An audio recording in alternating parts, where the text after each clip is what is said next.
기도하겠습니다. 하나님 감사합니다. 오늘 우리는 하나님이 우리의 피난처 되시기에 우리가 피해 앉은 곳, 우리가 찾아 나선 곳, 바로 여기 찾으시는 교회의 예배의 자리가 다윗이 찾아서 나섰던 곳, 바로 아둘람이 되어서 도피처요 피난처가 되게 하신 것을 감사드립니다. 여기서 하나님을 온전히 예배하며 찬양케 하여 주시옵시고 오늘 우리의 예배를 하나님께서 기쁘시게 받아주시기를 소망합니다. 세상이 우리의 목숨을 찾고 세상이 우리의 부귀영화를 탈취하려 하고 세상이 우리의 명성과 명예를 깎아뜨리려 하고 할 때에 바로 다윗에게 도피했던 아비아달과 같이 주여 우리가 함께 모여 여호와의 피난처인 이곳 요새에서 하나님의 도우심과 인도하심과 하나님의 살펴주심을 누릴 수 있기를 소망하옵고 주님께로 늘 피난처가 되어 돌아가 하나님만을 높여 찬양할 수 있는 우리의 영혼이 되게 하여 주시옵시고 비록 삶의 자리는 광야지만 넘쳐나는 곳간과 같이 광야에 없는 것보다 더 있는 것이 많았던 다윗과 같은 삶을 살게 하여 주시옵소서.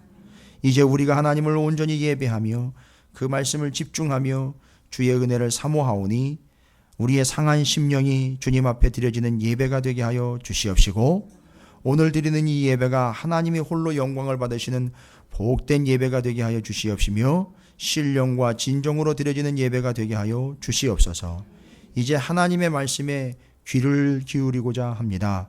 주여 저들을 축복하오니 부족한 종이 일주일 내내 하나님에게 받았던 그것과 같이 또 그런 자세로 받았던 것과 같이 사랑하는 우리 찾으시는 교회 오늘 예배에 참여한 모든 성도들이 그와 같은 간절함과 사모함으로 오늘의 말씀을 받게 하여 주시옵소서. 그래서 받는 그들이 그것으로 인하여 행복하게 하시고 풍성하게 하시며 은혜와 복된 자리가 되게 해 주시옵소서. 주님만을 사모하며 바라봅니다. 오직 주의 손만을 바라보며 의지하나이다. 역사하여 주시옵시고 함께 은혜로 형통한 자리가 되게 해 주시옵소서. 감사드립니다. 예수님의 이름으로 간절히 기도 올리옵나이다. 아멘. 할렐루야. 예, 옆에 있는 분 축복하도록 하겠습니다. 이렇게 축복하십시오. 아둘람에 잘 오셨습니다. 라고 좌우로 축복하시길 바라겠습니다. 아둘람. 오늘 이제 성경에 나오는 지명입니다. 지명인데 한 곳의 이름이죠. 아둘람은 곧 동굴의 이름입니다. 여러분께서 지금 그 전 이야기가 전체적으로 다 연결이 안 되셨다 하더라도 지금 상황은 여러분들이 다 이해를 하실 겁니다. 결국 자기의 목숨을 부지하기 위하여 다윗이 블레셋 왕 아기스에게 쫓아갔다가 거기서 자기 혼자 죽음을 당하게 될 위기를 닥치게 되니까 미친 채 하면서 대문짝에다가 끄적거린 내용이 바로 시편 34편이 제가 그 카카오톡인가요? 그 메시지에 대문짝 그 글씨를 그걸로 적어놨더니만 한 손엔 떡, 한 손엔 칼, 미친 척하며 대문짝에 끄적거린 시편 34편 이렇게 그 메시지를 해놨더니만 목사님 이게 뭔 얘기예요? 이러더라고요. 아니, 주변에 있는 동료들이 그런 얘기를 그게 뭔 얘기예요? 그래가지고 제가 설명을 또 했어요. 그때만 막 놀래더라고요. 그런 내용이었냐고. 아니 내가 만든 게 아니라 성경에 이렇게 나와 있는 거 그냥 옮겨 놓은 것 뿐인데 언제든지 궁금하면 저희 교회 홈페이지로 들어오시라고 제가 안내를 해드렸습니다. 여러분들도 그렇게 안내를 부탁을 드립니다. 오늘 그렇게 사울 왕의 죽임의 위협을 아주 잡아 죽이겠다라고 아주 혈안이 돼가지고 이게 다윗이 지금 온 동네방네로 지금 도망 다니고 있지 않습니까? 결국 도망가다가 지금 어디까지 왔느냐 하면 아둘람이라는 동굴에까지 이르게 됐습니다. 여러분 오늘 이 아둘람 동굴로 피신해온 다윗의 이야기가 옛날의 다윗의 이야기가 아니라 오늘 우리에게 주시는 우리의 현실이고 우리에게 주신 하나님의 방법이고 우리에게 주신 하나님의 음성이 되시기를 주님의 이름으로 축원을 드립니다. 여러분이 은혜를 받으실 수 있도록 제가 조금 도움을 좀 드리려고 사족을 좀 하나 달겠습니다. 아둘람 동굴, 자꾸 이게 제가 한 주일 동안 묵상이 돼가지고 이 아둘람, 내게 있어 아둘람, 내게 있어 이 동굴은 어딘고 이렇게 생각을 해보니까 저희 집에 조그마한 방이 하나 있어요. 방이 있는데 양쪽으로 옷걸이를 쭉 걸어놓고 조그마한 독서실 책상을 하나 그 사이다가 탁 끼워놨어요. 그러면 거기가 왜 그렇게 좋으냐 하면 말씀을 연구를 하다가 의자 탁 밀어놓으면 바로 거기가 기도 자리가 돼요. 이 거기가 아둘람이로구나. 이제 은혜 받으시라고 얘기 드리는 거예요. 제 자랑하는 게 아닙니다. 오해하지 마세요. 제가 이제 주일이면 새벽 5시가 조금 넘으면 일어나요. 일어나면 이제 잠깐 이제 묵상기도 하고 화장실에 가서 이제 싹 씻습니다. 씻는데 제가 좀 오래 걸려요. 제가 옛날에 너무 오래 씻다가 한번 쓰러진 적이 있었어요. 학창시절 때. 목욕탕에 들어갔는데 안 나오는 거예요. 저희 어머님 장에 갔다 오셨는데 장에 갔다 왔는데도 이거 한 2-3시간 지났을 거 아니에요. 그런데도 안 나온 거예요. 그러니까 저희 어머니 막 기겁을 하고 문은 걸어 잠궜죠. 그걸 뜯어냈는데 거기 널브러져 있는 거예요. 제가. 제 어머님이 119에다 연락을 해가지고 저를 그 병원 응급실에다 실어놨는데 저는 아무것도 기억이 안 나요 지금. 근데 싣고 가면서 저희 어머님이 그렇게 기도를 했대. 저랑 상의도 안 하고 그렇게 기도를 했어요. 하나님 이 녀석 이거 살려주면 하나님한테 바치겠다고. 그렇게 기도를 했다는 거예요. 그걸 일찍 알려줬어야지. 제가 그래 이제 다른 데 가가지고 공부를 안 하고 일찍 신학을 하죠. 다른 데가 공부하고 놀다가 이제 신학을 해가지고서 이게 여러분 앞에 쓴 거예요. 여러분 저 잘 못 보실 뻔했어요. 그 이제 얘가 이렇게 살아났습니다. 그래가 주의 일을 함께 하고 있는데 이게 목욕 얘기하다가 그렇게 됐네. 씻고 나오면 그 아둘람으로 들어가요. 그 방으로 들어가서 이미 준비된 말씀의 원고와 내용들을 다시 펼쳐놓고 성경 말씀을 틀어놔요. 해당하는 부분, 오늘 같은 경우는 사무엘상 22장과 시편 142편과 시편 52편을 쫙 틀어놓습니다. 계속 그걸 반복을 해요. 아주 반복하게 해요. 계속 반복하게 틀어놓습니다. 그리고 이제 말씀을 정리를 쭉 합니다. 그리고는 정리가 되면 의자를 집어넣고 뒤로 물러나 앉습니다. 방석 하나 깔고 기도합니다. 하나님, 오늘 사랑하는 우리 성도들이 하나님의 말씀 앞에 설 텐데 저처럼 서게 해주시고 이 말씀이 그들에게 온전하게 은혜가 되게 해주시고 혹시라도 이 말씀으로 인하여 어려웠던 자들이 좀 힘을 얻게 하시고 우리 가운데 우리의 마음의 자아 때문에 말씀에 대한 이해와 오해의 사이에서 절대 하나님을 이해할 수 있는 온전한 성령의 역사를 허락해 주십시오. 그리고 오늘 지난주에 어떤 분이 함께 하지 못했는데 오늘은 좀 함께 하실 수 있도록 도와주시고 아픈 분들 있다 그랬는데 그분들 좀 도와주시고 그리고 오늘 예배 때도 충분하게 하나님의 은혜가 임하게 도와달라고 방석 깔고 무릎이 좀 저릴 때까지 기도를 해요. 그럼 저리면 저도 인간인지라 오래 앉아 있을 수가 없잖아요. 그죠? 무릎 꿇고 기도하다가 그러면 일어나라는 사인으로 알고 일어납니다. 그리고 정리를 하고 가방 싸고 아이들 깨우고 해서 같이 교회로 오게 됩니다. 여러분, 이 말씀이요. 오늘 여러분과 나누는 말씀이 그렇게 준비된 말씀이에요. 왜 이 이야기를 드리냐면 제가 잘했다가 아니라 이렇게 준비된 말씀이니 여러분이 은혜만 받으시면 돼요. 그렇게 여러분이 충만한 은혜를 받으시기를 주님의 이름으로 축원을 드립니다. 그래서 여러분에게 제안 한 가지 좀 하고 싶어요. 여러분도요, 여러분 가정에 자그마한 아둘람을 좀 하나 만들어 보세요. 기도하고 거기서 말씀을 볼 수 있는 그런 자리. 그러나 여러분의 처소가 바로 아둘람이라는 사실을 잊지 마시기를 주님의 이름으로 축원을 드립니다. 여러분 아시죠? 사울이 다윗을 죽이려고 막 쫓아다녀가지고 이게 더 이상 다윗은 이제 피할 데가 없어요. 그러니까 피할 데가 없으니까 어디로 들어갑니까?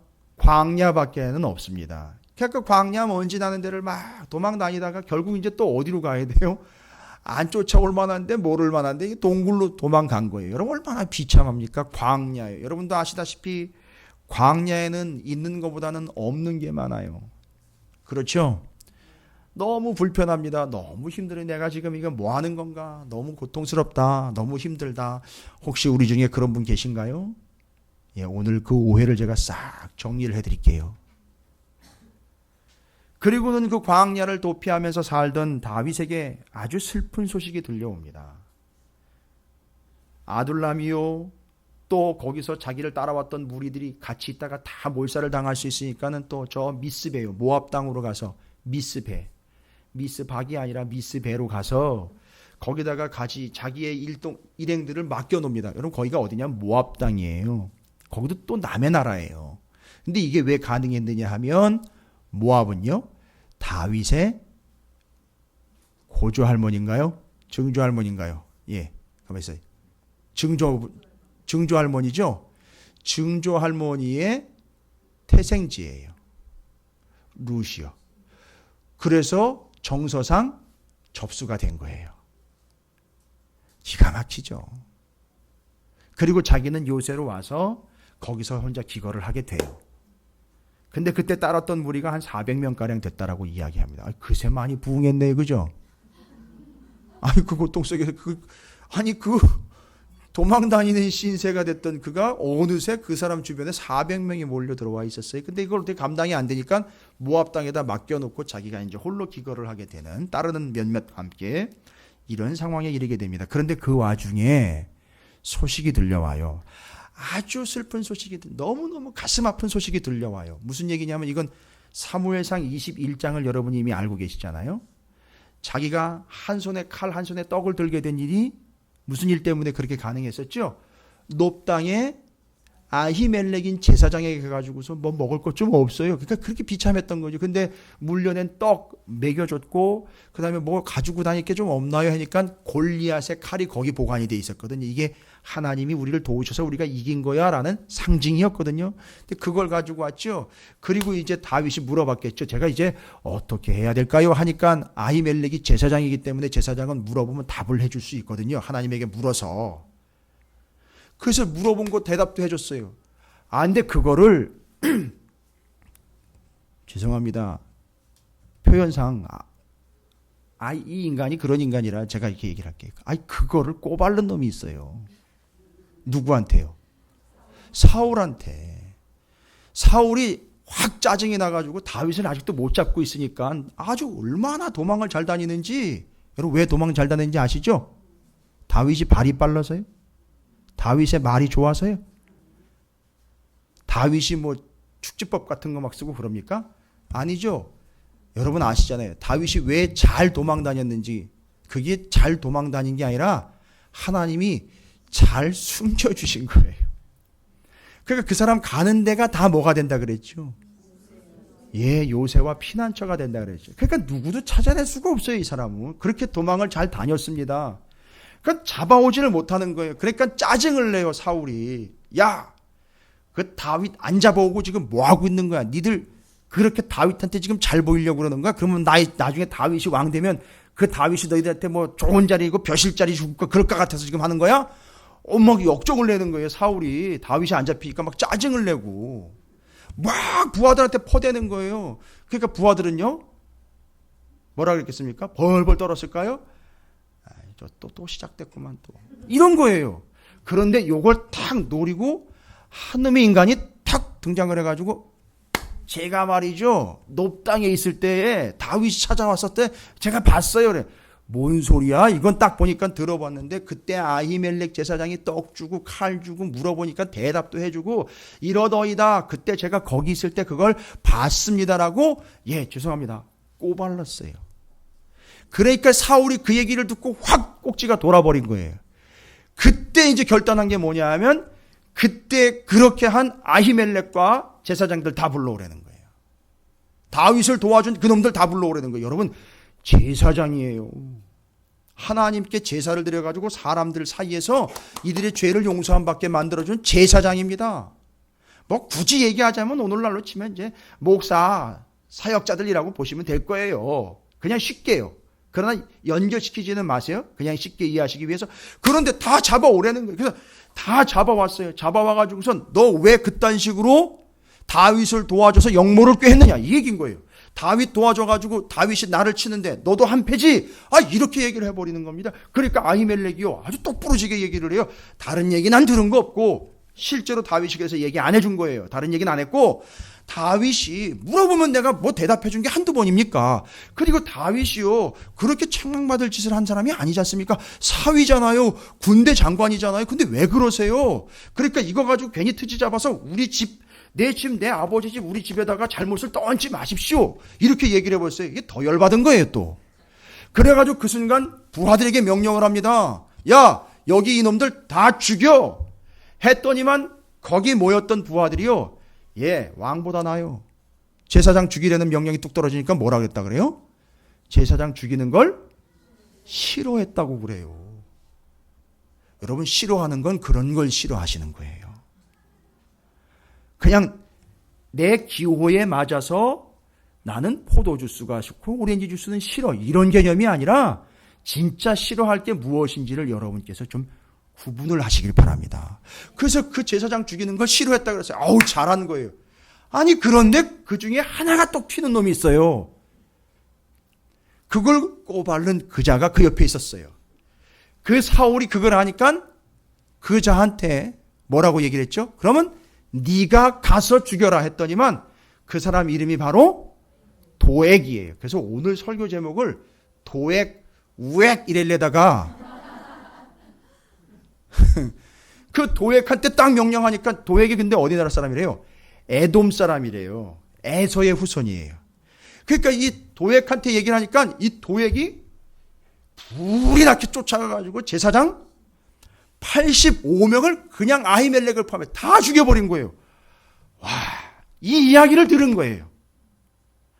이 가슴 아픈 이야기를 들은 거예요, 다윗이. 여러분, 그러면 이 이야기를 단순히만 생각하면은요, 이렇게 생각하세요. 아우, 사울 진짜 나쁜 인간. 어떻게 그런 짓을 할 수 있어? 정말 사울은 구제불능이구나, 이럴 수 있는데, 여러분, 근데 반대로 보시면은요, 이게 아둘람에서 나오는 거예요, 이런 이야기들이요. 반대로 다윗의 입장에서 보면 어떨까요? 사울 진짜 어떻게 그런 짓을, 어떻게 85명을 죽일 수 있어? 정말 죽일 놈이로구나, 이렇게 돼버릴 텐데, 다윗의 입장에서는 어떤 말이 나오죠? 야, 85명 죽여서 나 사는 거구나. 85명 죽어서 나 사는 거구나. 제사장이 한두 명도 아니고 8명도 아니고 5명도 아니고 85명이나 다 몰살을 당하고, 그 아히멜렉의 아들 하나인 아비아달이 부랴부랴 도망가는 거예요. 그 사람 딱 하나 살아남았고 85명이 다 죽어버렸어요. 그리고 그때 다윗이 그 소식을 전해 듣고는 이야기를 하는 거예요. 아, 85명 죽여서 나를 살리신 거구나. 제사장 85명 죽고 내가 살았구나. 그런데요, 다윗이 이 사실을 죽을 때까지 잊지 않습니다. 그래서 어떻게 살아요? 이 나라는 제사장 나라야. 그래서 이 제사장 나라를 죽는 한이 있더라도 나는 지켜야 돼. 여러분, 우리는 단순히 다윗을 그냥 싸움자라고 한 시대의 영웅처럼 생각을 했는데, 이게 다윗의 본 모습이었습니다. 85명 죽여 나를 살리신 하나님 제사장 나라에 대해서 내가 죽음으로 갚아야지라는 마음이 그에게 있었던 거예요. 그래서 여러분, 85명의 핏값으로 산 바 된 게 다윗이에요. 이게 광야에서 확인된 사실입니다. 여러분, 85명의 핏값보다 더 귀한 핏값으로 여러분을 사신 바 된 거 여러분 아시죠? 예수 그리스도의 핏값으로 여러분을 사신 바 된 거예요. 그러니까 우리는 예수 그리스도의 그 하나님 나라를 위하여 우리의 목숨을 바치는 것도 아깝지 않겠다라는 고백이 우리 가운데 있기를 주님의 이름으로 축복합니다. 그런데요, 이 광야에서 자신은 85명 갚아주고 내가 살았다라는 것 말고 이제 더한 사실들이 줄줄이 확인이 됩니다. 여러분, 제일 중요한 건 뭐냐면 다윗이 도망다니는 지명을 좀 보셔야 돼요. 다윗이 도망다니는 게 첫 번째 22장 1절에 어디로 갔지요? 아둘람으로 떠나갔죠. 그 다음에 모압 땅이 어디로 갔다 그랬죠? 미스베라는 동네로 갔죠. 그런데 바로 이 아둘람과 미스베라는 그 동네 이름의 뜻이 기가 막혀요.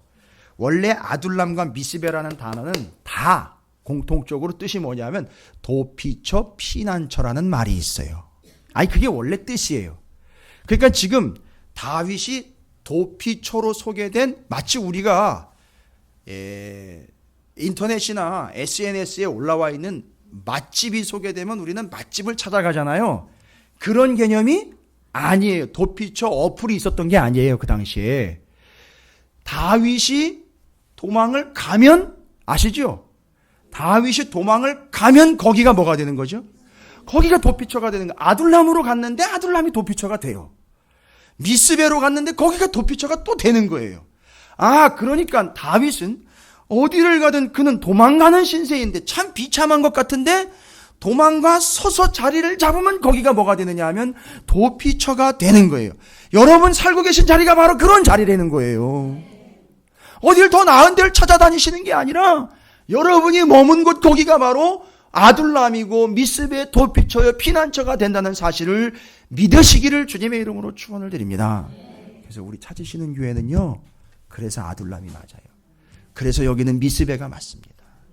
그 광야에서 그렇게 먹을 것도 못 먹으면서 먼지 뒤집어쓰면서 막 도망다니면서 겨우겨우 기어서 들어갔는데 거기가 굴이에요. 그런데 알고 봤더니 거기가 도피처래요. 하나님이요, 거기로 인도해 내신 거예요. 여러분, 그러면 이제 무엇 걱정 없는 거죠? 광야에 어디를 가든 죽을 걱정 없다. 이게 지금 확인이 되는 겁니다. 그러니까 광야 그 어디나 도피처, 광야 그 어디나 피난처, 그 어디나 하늘나라, 이겁니다. 바로 우리가 사는 그 어디나 다 하나님 나라, 하나님의 그늘 아래, 거기가 되는 겁니다. 이게 다윗이에요. 그러니까 여러분, 이 정도면 위험할수록 더 광야에서 좀 오래 버텨도 괜찮겠네요. 뭐 어디든 가든 다 도피처가 될 테니까요. 그런데 우리는 어떤 생각을 한다고요? 자꾸 빨리 이 광야를 좀 벗어났으면 한다는 거죠. 아니요. 도피처 어디든 여러분이 가는 데마다 다 피난처가 된다는 사실 잊지 마시기를 주님의 이름으로 축원드립니다. 옆에 있는 분 축복하세요. 당신이 선 자리가 도피처입니다 라고 축복하시기 바라겠습니다. 예. 자리 잡으셔야 돼요. 거기가 아둘람입니다. 여러분, 그 다음에는요, 지금 광야가 다윗에게 얼마나 풍성한 장소인지를 제가 말씀드리는 거예요. 여러분 삶에 광야 같은 현실들이 지금 머물고 있지요? 여러분에게 광야 같은 현실들이 다가올 때가 있지요? 너무 적극적으로 대답을 해주셔가지고, 집사님 어려운 일 있으면 기도 부탁하세요. 제가 기도해 드립니다. 여러분들도 아시면 기도해 주시고요. 그래서 거기가 도피처가 되는 거예요. 그러니까 이 얼마나 풍성한 삶을 살아가고 있는지를 얘기 드리는 거예요. 겉으로 보여지는 모습이 아니라. 그러니까 이거 광야를 빨리 벗어나는 게 답은 아닙니다. 자, 그 다음에 두 번째는요, 다윗의 모습을 통해서 22장의 그 피난처요 도피처인 아둘람에서, 여러분 아세요? 그 아둘람 굴에서 시편이 2편이나 나왔다는 거예요. 여러분, 아까도 얘기 드렸죠? 자기가 어떻게 구원받은 거라고요? 85명의 핏값으로 자기는 구원받았죠. 그리고 그때 도액이 그 사실을 밀고 한 그 소식을 듣자마자 그 아둘람에서 바로 하나님 앞에 찬양을 올려드린 내용이 시편 52편이에요. 이제 진짜 도액, 우액하는 얘기가 나와요. 진짜로. 시편 52편 한번 보실까요? 그게 아둘람 굴에서요, 그 이야기 듣고 다윗이 바로 시편으로 하나님께 기도 들어간 내용이에요. 이게 동굴에서 나온 겁니다, 여러분. 시편 52편은 구약성경 840쪽에 있습니다. 천천히 찾아보시죠. 오늘은 광야에서 빨리 나가실 생각하지 마시고 천천히 확인하시고 점검하시는 시간이 되어야 됩니다. 시편 52편이에요. 다 찾으셨나요? 구약성경 840쪽에 시편 52편의 타위틀이 이렇게 되어 있잖아요. 다윗의 마스길이다. 그리고 또 인도자를 따라 부르는 노래. 에돔인 도액이 사울에게 이르러 다윗이 아히멜렉의 집에 왔다고 그에게 말하던 때에, 얘기하면 요거죠. 다윗이 거기 왔었다라고 도액이 사울에게 꼬발르자마자 그 얘기를 듣고 85명 죽은 얘기 듣고 그 얘기 끝에 시편으로 나온 내용 이거예요. 그럼 한번 보세요. 얼마나 기가 막힌 내용인지요. 그러니까 이 내용을 모르고 시편 52편을 그냥 읽어버리면 참 어려운 상황인가 보다. 그리고 지금 누군가를 저주를 하고 있는 내용이에요. 내용으로 보면은요. 아우, 이건 정말 은혜스럽지 않은 부분이에요. 아유, 다윗이 좀 인격도 있고 또 좀 넓고 그런데 좀 봐주지 뭐 이런 식으로 갈 수 있는데, 아니요, 그게 아니에요. 지금 보시면 그게 바로 도액이었고 도액에 대한 내용을 여기다 담고 있는 거예요. 뭐라고 나와 있죠? 포악한 자여, 내가 어찌하여 악한 계획을 스스로 자랑하는가? 하나님의 인자하심은 항상 있도다. 지금 누구를 의식하고 이야기한 건지 여러분 이제 아시겠죠? 이게 도액이라는 작자를 인식하면서 기록된 시편인 거예요. 내 혀가 심한 악을 꾀하여 날카로운 삭도같이 간사를 행하는도다. 이제는 다 보이시죠? 도액이 어떤 인물인지. 내가 선보다 악을 사랑하며 의를 말함보다 거짓을 사랑하는도다. 간사한 혀여, 너는 남을 해치는 모든 말을 좋아하는도다. 그런즉 하나님이 영원히 너를 멸하시며 너를 붙잡아 내 장막에서 뽑아내며 살아있는 땅에서 내 뿌리를 빼시리로다. 의인이 보고 두려워하며 또 그를 비웃어 말하기를, 이 사람은 하나님을 자기 힘으로 삼지 아니하고 오직 자기 재물의 풍부함을 의지하며 자기의 악으로 스스로 든든하게 하던 자라. 바로 도액 얘기입니다. 그러나 나는 하나님의 집에 있는 푸른 감람나무 같으며 하나님의 인자하심을 영원히 의지하리로다. 주께서 이를 행하셨으므로 내가 영원히 주께 감사하고 주의 이름이 선하심으로 주의 성도 앞에서 내가 주의 이름을 사모하리이다. 이게 어디서 울리던 얘기라고요? 아둘람의 동굴에서 찬양하면서 손을 들어 기도했을 때에 그 굴 안에서 주여라고 하면, 여러분 동굴 들어가 보셨지요? 그럼 어떻게 됩니까? 울리면서 이게 찬양이 되는 거예요. 효과가 나는 거죠. 그리고 아둘람 굴로 도망갔을 때에 도액의 이야기를 듣고 시편 52편이 나왔고, 비참하게 쫓겨다니고 도망다니는 것 같은데 그 아둘람 굴로 도망가자마자 지은 시편이 시편 142편이에요. 아우, 여러분 참 복잡하다 생각하지 마시고 이게 다윗의 풍성함이에요, 여러분. 아니, 광야요, 그것도 동굴에서의 시편이 계속 나오고 있어요, 여러분. 시편 142편은 자기가 동굴로 들어가자마자 지은 거예요. 마스길이라는 얘기는요, 뭐냐 하면 교훈을 주는 내용이라는 얘기예요. 그러니까 늘 잊지 말고 이걸 외우면서 교훈 삼으라는 얘기거든요. 그게 바로 마스길이라는 얘기. 그래서 시편 142편 905쪽에 다윗이 언제 어디 있을 때예요? 굴에 있을 때에 지은 마스길, 곧 기도라는 거예요. 그러면 여기 보세요. 자기가 아둘람 굴로 도망 들어가자마자 거기서 야, 여기가 정말 하나님 나의 피난처구나라는 걸 깨닫고 그 순간 찬양이 나온 거예요. 내가 소리내어 여호와께 부르짖으며 소리내어 여호와께 간구하는도다. 내가 내 원통함을 그의 앞에 토로하며 내 우환을 그의 앞에 진술하는도다. 내 영이 내 속에서 상할 때에도 주께서 내 길을 아셨나이다. 내가 가는 길에 그들이 나를 잡으려고 올무를 숨겼나이다. 오른쪽을 살펴보소서. 나를 아는 이도 없고 나의 피난처도 없고 내 영혼을 돌보는 이도 없나이다. 여호와여, 내가 주께 부르짖어 말하기를 주는 나의 피난처시요 살아있는 사람들의 땅에서 나의 분깃이시라 하였나이다. 나의 부르짖음을 들으소서. 나는 심히 비천하니이다. 나를 핍박하는 자들에게서 나를 건지소서. 그들은 나보다 강하니이다. 내 영혼을 옥에서 이끌어내사 주의 이름을 감사하게 하소서. 주께서 나에게 갚아주시리니 의인들이 나를 두루리이다. 이게 아둘람 굴에 들어가자마자 지은 시편입니다. 그러니까 그 굴에서 제가 지금 말씀드렸죠? 시편이 몇 편이 나왔죠? 142편과 52편이 나왔어요. 그러니까 그 굴이 곧 하나님께 찬양하는, 여러분 표현상 이해하시고 들으세요, 최고의 공연장이 된 거예요. 하나님을 찬양하는 최고의 찬양 자리가 된 겁니다. 와, 가는 데가 다 뭐예요? 도피처고 피난처예요.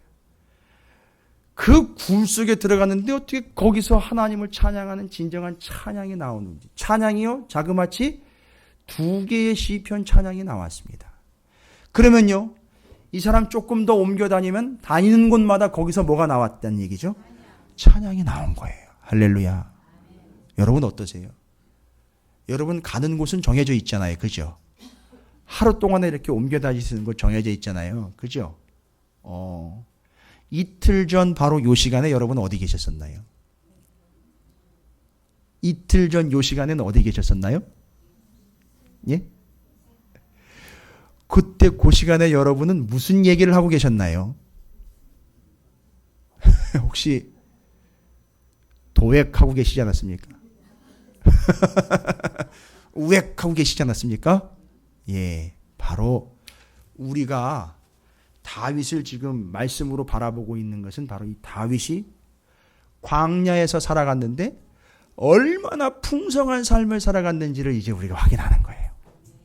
가는 곳마다 돋비쳐 피난처, 가는 곳마다 하나님을 찬양했고요. 이제 조금 중요한 부분이라 제가 이제 설명하느라고 시간이 좀 걸렸지만 쭉 다시 한번 이제 확인해 보겠습니다.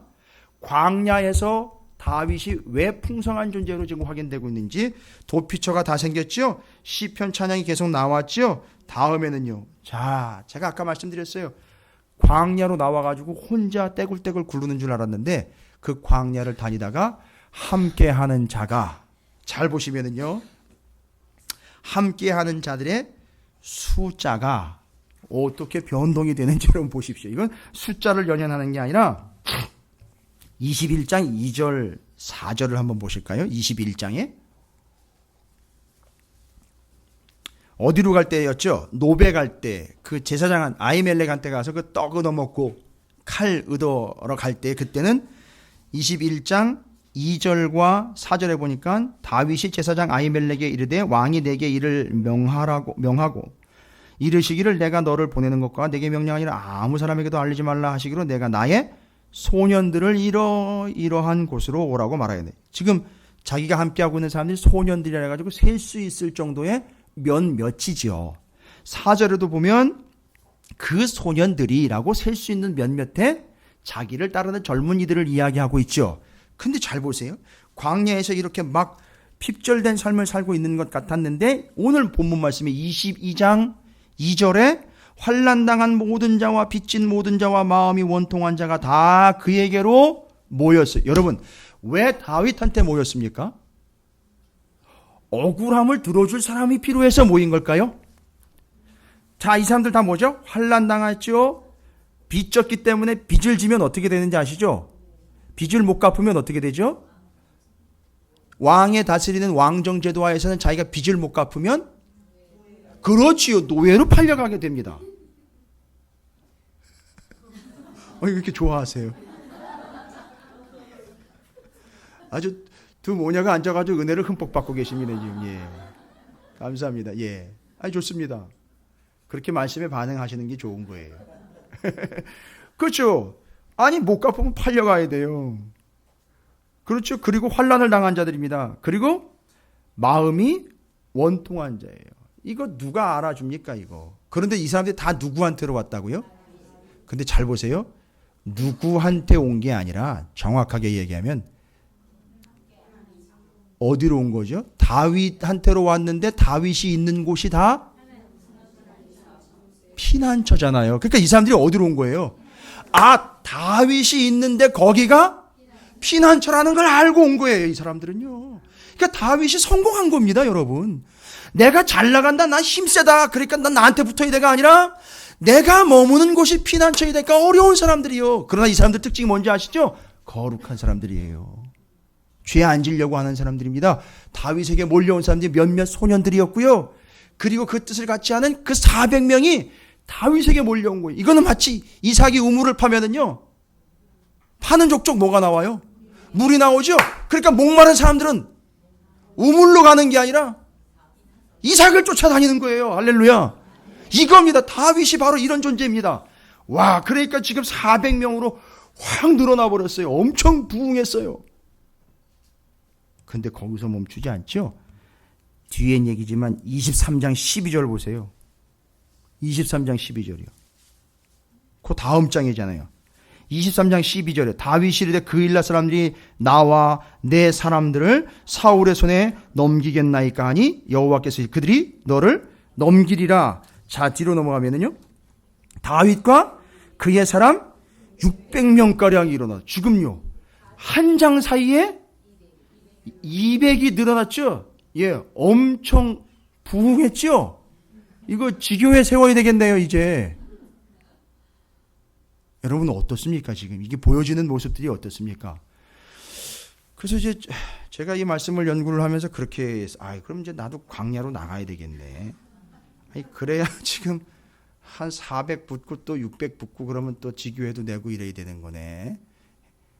그게 어디로 광야로 나가는 게 아니라 제가 있는 데가 광야인 거예요. 그리고 도피처가 되고 거기서 찬양이 되면 사람들이 그걸 알면 그렇게 오게 돼 있는 거라고요. 여러분, 우리의 사명이 이거예요. 지금 나 한 몸뚱이 하나 어디 편한 데 찾아 나서는 인생이 아니라 사람들이 나를 보면 저기가 도피처구나 하고 같이 몰려올 수 있는 게 이게 전도인 겁니다.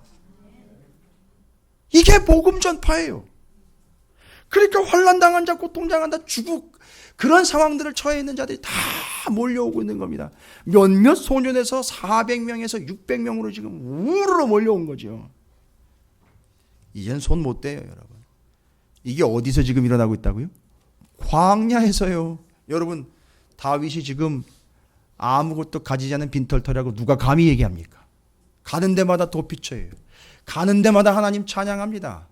가는 데마다 막 200, 400, 600씩 막 늘어납니다. 그렇죠? 그뿐이 아닙니다, 여러분. 잘 보세요. 다윗은요, 그를 따르는 자들 외에도요, 오늘 22장 5절에 보십시오. 22장 5절에 뭔 얘기가 나와 있느냐면, 자기가 함께 했던 무리들은 모압에 잠깐 맡겨놓고, 그리고 혼자 있을 때 선지자 누가 왔죠? 예, 맞습니다. 다윗에게는 누가 또 함께 했습니까? 갓. 여수 돌산 갓 얘기가 아니라 선지자 갓이요. 선지자 갓이 지금 그와 함께하고 있어요. 그런데요, 다윗은요, 선지자 갓 말고 또 한 사람이 있어요. 그게 바로 나쁜 놈이 바로 너야! 라고 손가락질하면서 찔러댔던 누구죠? 나단이에요. 이 다윗의 평생의 선지자가 떠나가지 않는 갓 선지자, 나단 선지자, 이 사람들은요, 와가지고 감정 조절 못해가지고 침 튀기는 사람입니까? 아니죠. 와가지고 뭐 하는 사람들이죠? 하나님의 말씀으로 그건 아니야! 라고 이야기할 수 있고, 하나님의 말씀은 이겁니다! 라고 이야기해주는 말씀의 대언자들 아닙니까? 그러니까 다윗 주변에는 늘 갓과 나단과 같은 선지자들이 늘 붙어 있었던 거예요. 광야에서요. 여러분 잘 기억하고 계세요? 제가 이제 여쭤볼 거예요. 시험은 볼 수 없으니까 여쭤볼 거예요. 지금 광야, 아무것도 없는 광야로 나갔는데, 이 사람은 광야에서 뭐 한두 개 얻는 게 아니에요, 지금. 다윗이요. 순서대로 잘 기억하고 계십니까? 어떻게 좀 한번 떠올려 보시죠. 첫 번째는 뭘 얻었죠? 가는 곳마다 도피처. 거기서 하나님을 찬양합니다. 게다가요, 자기를 따르던 무리들이 몇몇 소년에서 400명에서 600명으로 올라갑니다. 거기다가 다윗 주변은 늘 갓과 나단과 같은 선지자들이 함께 했습니다. 하나님의 말씀이 늘 떠나지 않았다는 얘기예요. 그리고 중요한 거예요. 한 명 달랑 남은, 다 죽을 때 한 명 달랑 남은 누구죠? 아비아달, 신분이 뭐죠? 제사장입니다. 그 제사장이 누구에게로 옵니까? 다윗에게로 오는 거예요. 다 가진 거예요. 할렐루야. 다 가졌습니다. 제사장, 선지자, 함께하는 자, 피난처, 하나님을 찬양하는 믿음 다 갖게 됐습니다. 어디서요? 광야에서요. 나는 빨리 여기서 나갔기를 원했는데 아니요. 그 광야에서 어느 누구도 갖지 못한 그 어마어마한 풍성한 것들을 다윗은 다 가져버렸습니다. 여러분, 하나님은 여러분을 광야로 자꾸 초대를 하세요. 왠지 아시죠? 이것 때문이에요. 이것 때문. 다윗을 보십시오. 그래서 거기서 더 풍성한 것을 이제는 얻게 된다는 사실입니다. 여러분에게 광야는 어떤 건가요? 내게 광야는 어떤 건가요? 어떤 이는 삶이 마음대로 되지 않아 너무너무 힘들어요. 이게 광야예요. 어떤 분은요, 내 사랑하는 이들을 먼저 보내는 그 광야. 어떤 이들은요, 관계가 깨어져 버리는 그 아픈 광야. 어떤 이들은요,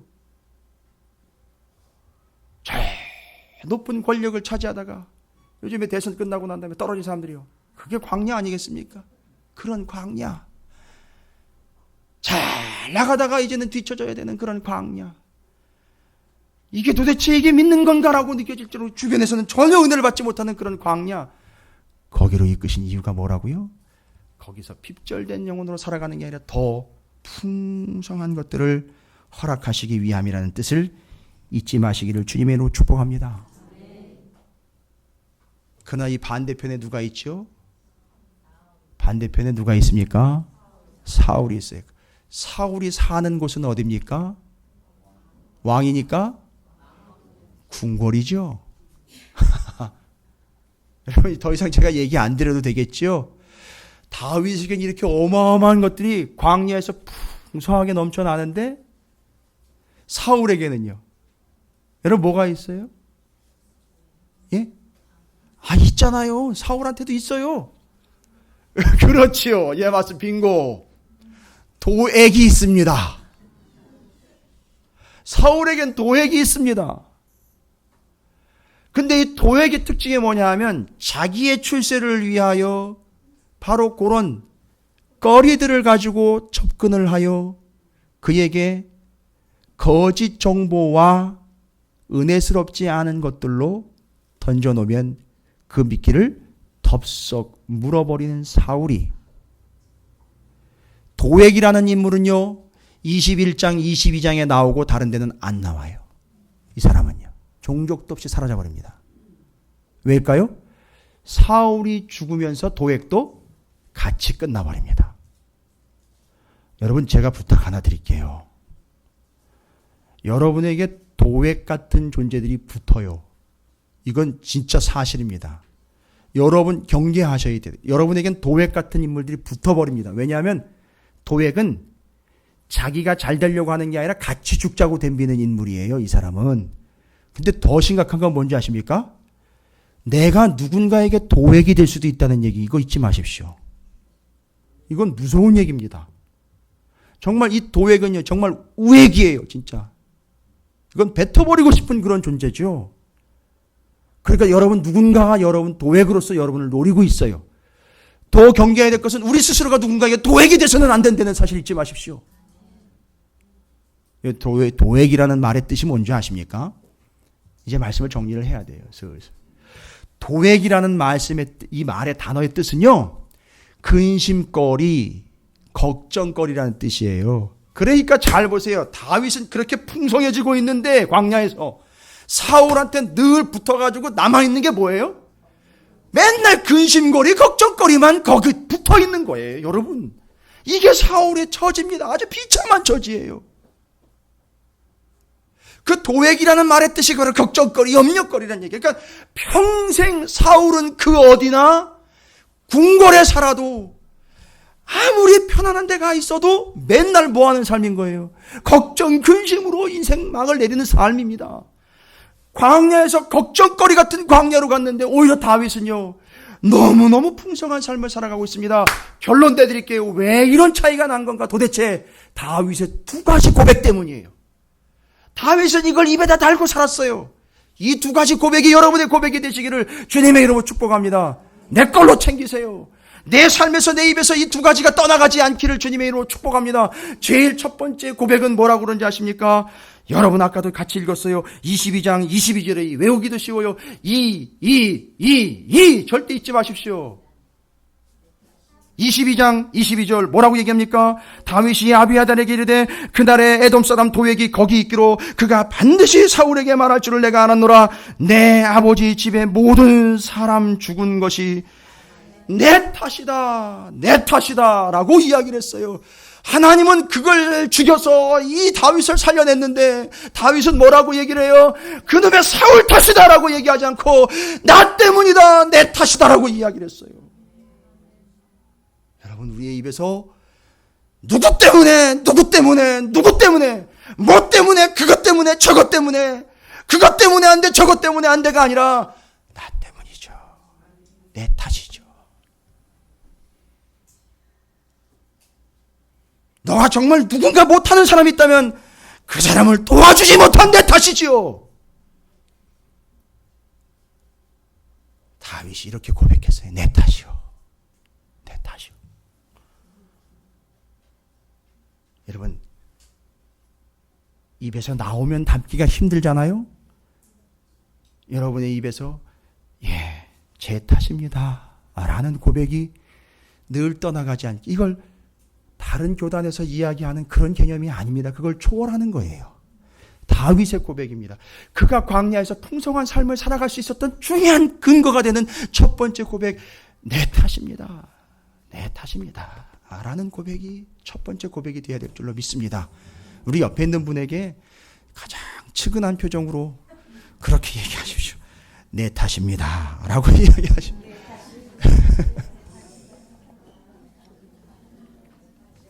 근데 너무 즐겁게 내 탓이라고 얘기를 하시네요. 좋습니다. 거기까지 가신 거죠? 내 탓입니다. 오늘날 교회들과 성도들이 내 탓이요를 하지 않고 자꾸 니 탓이요 이러니까 이제 끝나는 거잖아요. 예. 그러니까 안 되는 거예요. 그러니까 교회가 지금 많은 비난의 대상이 되고 있는 거예요. 자꾸 니 탓이요. 여러분, 이건 엄청난 신앙의 고백입니다. 내 탓입니다 라는 말은요. 그리고 이제 한 가지 더 있습니다. 야, 이게 아둘람이로구나. 여기서 이런 고백이 나오거든요. 여러분, 우리가 아까 풍성한 시편 얘기를 했죠. 시편 142편을 한번 가보십시오. 시편 142편에 다윗의 기가 막힌 고백이 나오는데 이제 요거 정리하고 말씀 마칠 거예요. 시편 142편에 다윗이 고백하는 겁니다. 아둘람 굴로 피신에 들어갔잖아요. 들어가서 거기서 나온 얘기인데 시편 142편 1절부터 한번 볼게요. 내가 소리내어 여호와께 부르짖으며 소리내어 여호와께 간구하는다. 뭐라고 얘기하는지 들어보세요. 내가 내 원통함을 그의 앞에 토로하며 내 우환을 그의 앞에 진술하도다. 내 영이 내 속에서 상할 때에도 주께서 내 길을 아셨나이다. 내가 가는 길에 그들이 나를 잡으려고 올무를 숨겼나이다. 오른쪽을 살피소서. 나를 아는 이도 없고 나의 피난처도 없고 내 영혼을 돌보는 이도 없나이다. 잘 보십시오. 5절에 여호와여 내가 주께 부르짖어 말하기를 주는 나의 피난처시요 살아있는 사람들의 땅에서 나의 분기신이다 하였나이다. 요거예요. 이 분기시라는 게 뭔지 아십니까? 주님은 나의 몫이라는 얘기거든요. 주님은 내 몫입니다 라는 게 뭐냐 하면 요 분기시라는 것을 이렇게 이해하시면 주님 때문입니다 라는 거예요. 이게 그걸 더 쉽게 얘기하면 주님 덕분입니다 이 얘기인 거예요. 여러분, 주님 때문에 내가 이렇게 되었고 주님 덕분에 여기까지 오게 되었습니다 라는 고백이 다윗에게 나온 시편 140편의 고백입니다. 그러니까 다윗은 늘 이 두 가지 고백이 항상 입에서, 마음에서, 생각에서 떠나지 않았다는 첫 번째 고백이 뭐죠? 다 내 탓입니다 라는 것과 두 번째 고백이죠. 주님 덕분입니다. 예, 맞아요. 은혜입니다. 요거예요. 요 두 가지가 이 사람은 항상 입버릇이 아니라 진짜 그 사람의 고백이에요. 이 고백을 가지고 사는 그 사람이 광야에 나갔더니만 그 광야가 다 피난처가 되는 것이고 자기를 따르는 이들이 수를 더하여 엄청나게 늘어나며 하나님을 찬양하는 것이 끊이지 않을 뿐만 아니라 선지자들이 늘 따르면 하나님 말씀으로 충만하고 제사장이 따라붙어서 정통이다. 이 사람이 정통이다라. 이 사람 제사 드릴 사람이다. 제사장과 같은 사람이다라는 걸 확인받았고, 이게 다윗이었습니다. 여러분, 이 두 가지 고백, 여러분의 고백이 되시고 우리 교회의 고백이 되기를 주님의 이름으로 축복합니다. 여러분이 고백하시기 바랍니다. 이제 두 가지. 이게 다윗의 멋들어진 고백, 진정 어린 고백, 광야를 나가도 그 사람은 절대 죽지 않는 이유. 오히려 더 광야가 풍성한 곳간이 되어버린 다윗. 저는 이 사실을 믿고 이렇게 목회할 겁니다. 이렇게 가고자 합니다. 맞아요. 여기가 광야 맞아요. 그러나 제가 또 다윗이길 저는 바랍니다. 그래서 아마 그걸 아는 이들이 숫자가 아니라 진정으로 필요한 이들이 여기가 도피처라는 걸 알고 함께 할 수 있는 이들이 동행하게 될 줄로 믿습니다. 두 가지 고백 여러분 크게 외치시길 바랍니다. 첫 번째, 내 탓입니다. 두 번째, 하나님 덕분입니다. 이 두 가지를 늘 잊지 마시고 일주일 내내 누구를 만나든지 이 두 가지 고백으로 그들에게 여러분의 삶을 간증하시기를 주님의 이름으로 축복합니다.